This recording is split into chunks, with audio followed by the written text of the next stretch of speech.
I'm Elizabeth Gillen, and my father was William Edward Carswell, and he was in the First World War. He was a cyclist. That was to get the young men excited about coming overseas. Bicycle and the equipment weighed 100 pounds, and sometimes they had to carry it because the mud was too deep. So my father, and like most soldiers, when they came home from the war, they didn't want to talk about it. So we have bits and pieces. They didn't get as much training in Canada as some of the others did because the British were in a hurry to get everybody over because they needed more help in France. But they did have, I believe, 6 months in England when they were trained. They had to learn how to handle a gun while holding a bicycle.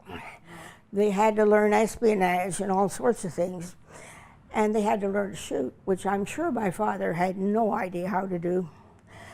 My dad did know how to ride a bicycle, however. According to what they said about bicycles, they said that the bicycle had been introduced about at the end of the 19th century, and so it wasn't very old. So I don't think too many people had it, and my father's family was quite well off. They had one of the first cars, so my dad had a bicycle, so he probably thought this was a good idea.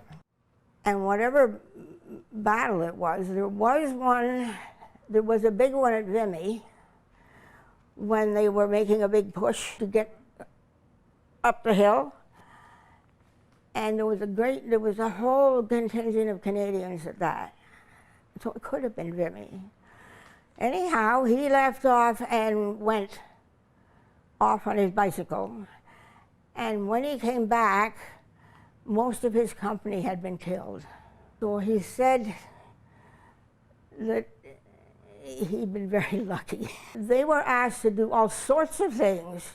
They were asked to carry supplies back and forth, to take them for medical supplies. They even wanted them to take men who were hurt to the ambulance, and they dug graves and they dug holes, a lot of things for which they were not trained. And it was only later on in the war that they began to be used for the things that they had been trained for. They did espionage and they did scouting. My father was a wirer.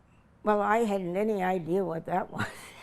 That on no man's land, the Germans would string wires at the height to get the tanks so they couldn't get through.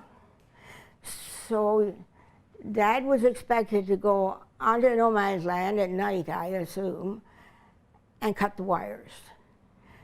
And he said to my brother, well, you know, it was the safest place to be. He said they were shooting across, the Germans from their bunkers were shooting across to hit the Canadians. And the Canadians from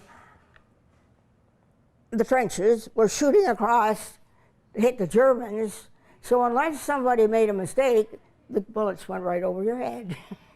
He came through the war without a scratch.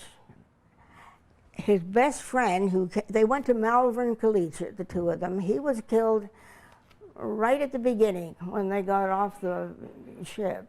And by the end of the war, I think there were more motorcycles than bicycles or horses, although there were still some of each. There were still people riding horses all the way along. And like bikes, they all got stuck in the mud.